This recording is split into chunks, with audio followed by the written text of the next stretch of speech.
in the previous video sanded this part of the boat and this part.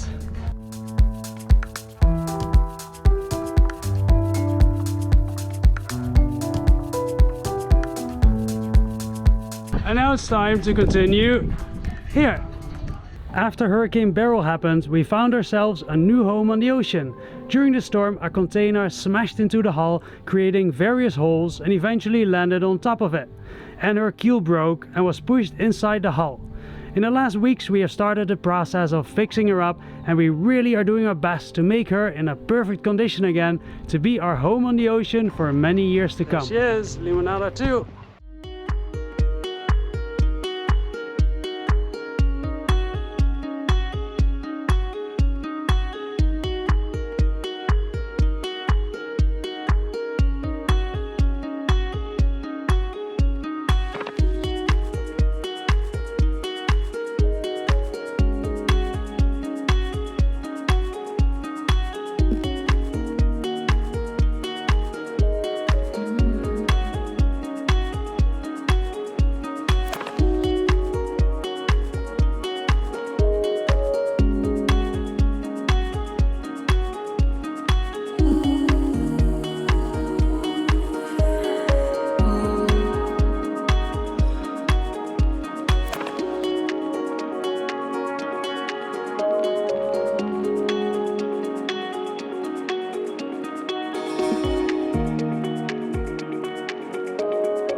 Finished it just before sunset. Nice.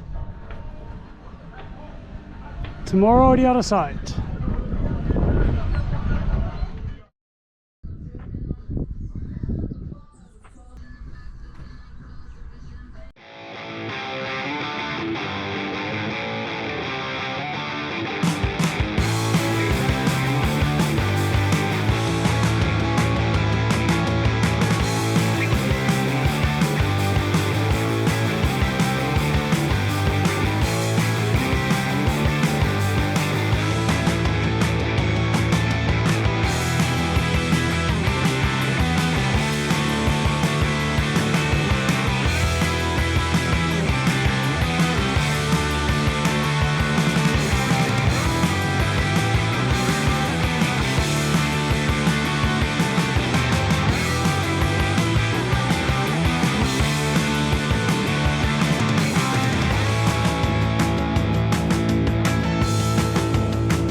Yeah, done. Well, I still have a few little edges to do, and when everything is finished, when the keel's repaired, and we're gonna roll both hulls in a couple layers of epoxy.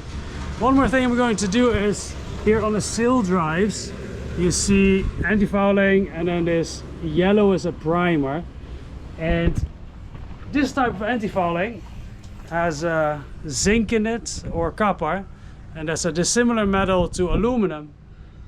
Dissimilar meaning one eats the other, so it's not supposed to be like that, so I'm going to take it off.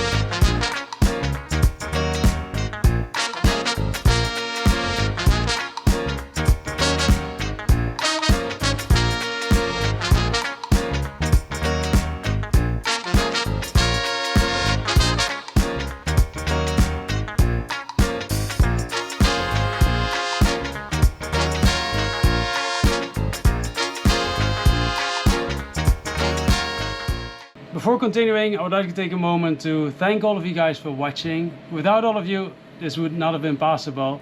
And a special thanks to the patrons. The upper tier patrons are on the wall of the boat. So thank you very much, guys, and let's continue getting the boat ready to get back in the water. This is my forestay, which is partly broken.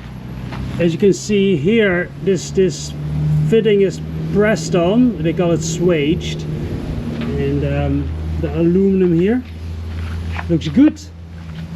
This all looks good. Here, these are pieces that you can disassemble. This one is bent, that one needs to be replaced. Here it is broken, and then here it is also bent. And I've not been able to get this piece out of this piece. But then here, if you look at which fitting was used, it's hard to see, but it's also swaged or pressed on. So it seems like while they assembled this part, they like pushed this up so that it came out on the other side. Then they put the machine on it, pressed it, and then slid it back. Well, sliding this up will also not be possible anymore.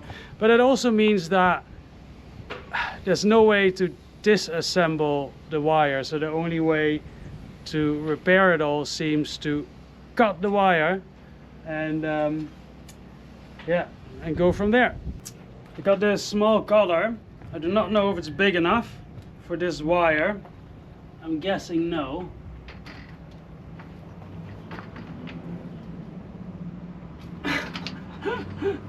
Nope. It's actually quite interesting to cut rigging, maybe not your own rigging. But it's interesting to know, in case of an emergency situation, what works and what doesn't. So the small cutter did not work, so let's use a grinder.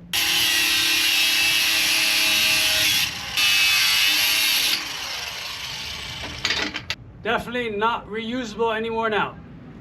But with a battery grinder, at least good to know, it's pretty easy to cut rigging.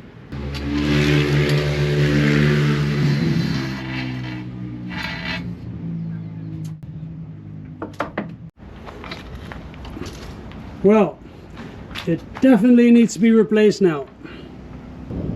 The forestay, which was there, was only about 5 years old, but would you depend your life on a wire where a hurricane blew a container against? Probably not, right? Better replace it.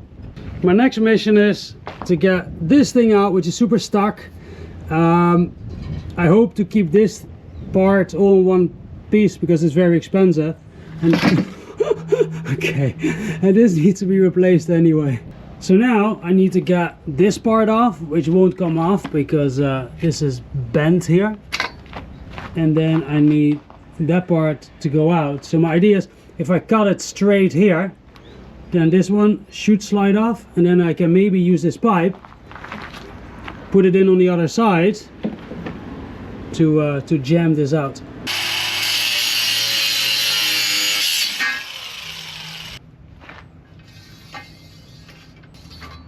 Oh yeah, it's gonna work.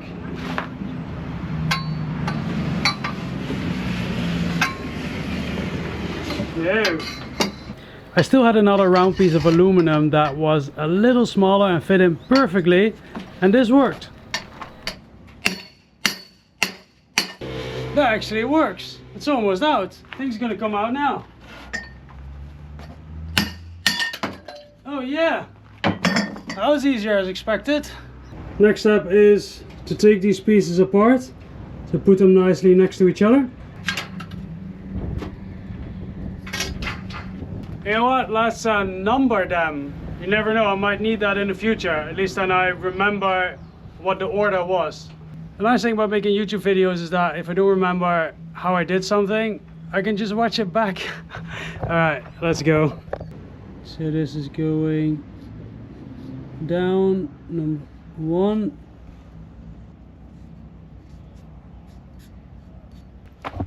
We do 2.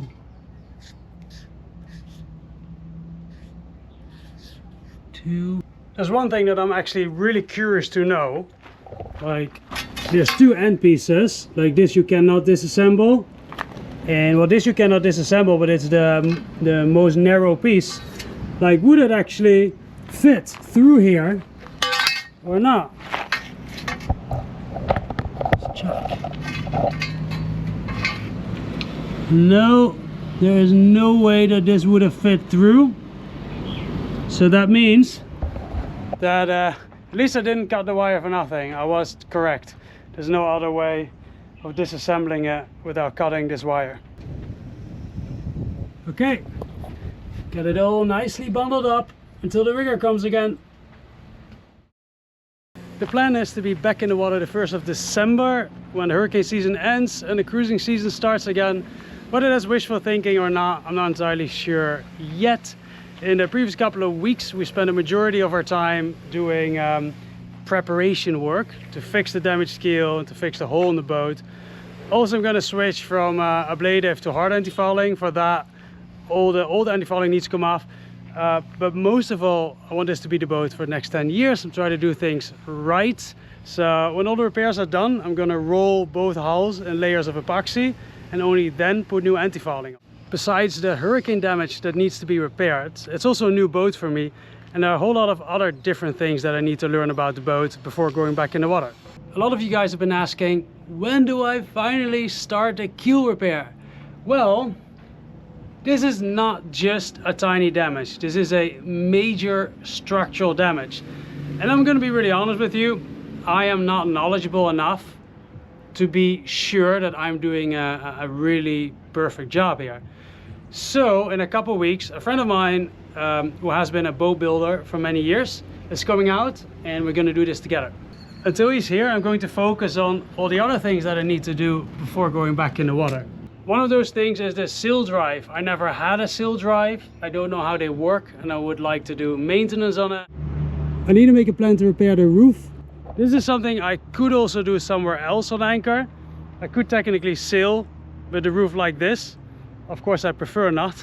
This roof was built out of 3 plates. The one in the middle is still intact, but the one behind it and the one here were broken due to the hurricane. I need to decide if I'm going to rebuild this roof as it was, or I'm going to build a whole new roof from scratch. If I do that, I want to extend it to the back. I need to do some, make some drawings and do some more research about which shape would look nice on this boat. For sure, I want a rainwater catchment system. And I need to learn how the Yanmar 3GM engines work and do maintenance on them. Also, I want to make a drawing of where all the through holes are, what the condition of them is, and just in general, map out where all the systems on the boat are.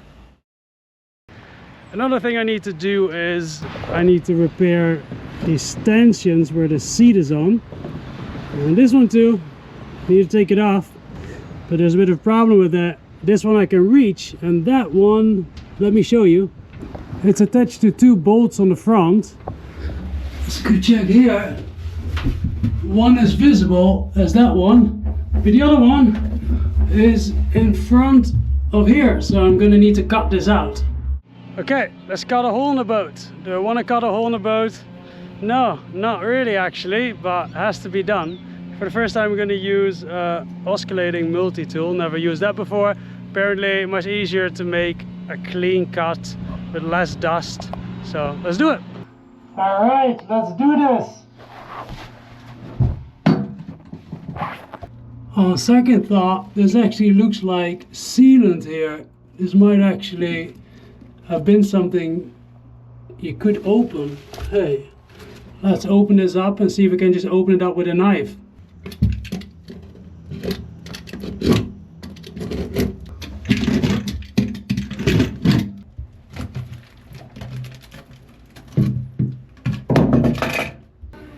Alright, well that actually makes a lot more sense than that I would have to cut it open with a multi-tool, because you know, it's a 20-year-old boat. It's not an old boat, so you expect the builders to have actually thought things through, you know, and having to cut something open in order to release a bolt, that's not really thinking things through. So yeah, it was just painted over and it was just sealant, and I could just put a knife around it and open it. So good to know. Both of them are out now waiting for the welder.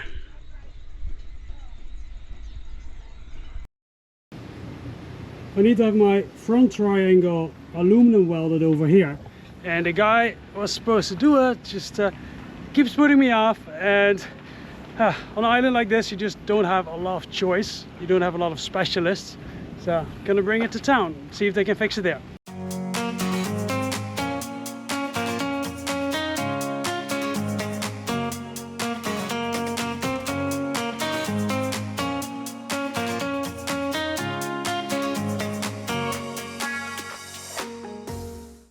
Just got off the bus. Apparently somewhere here is a guy called Diamond.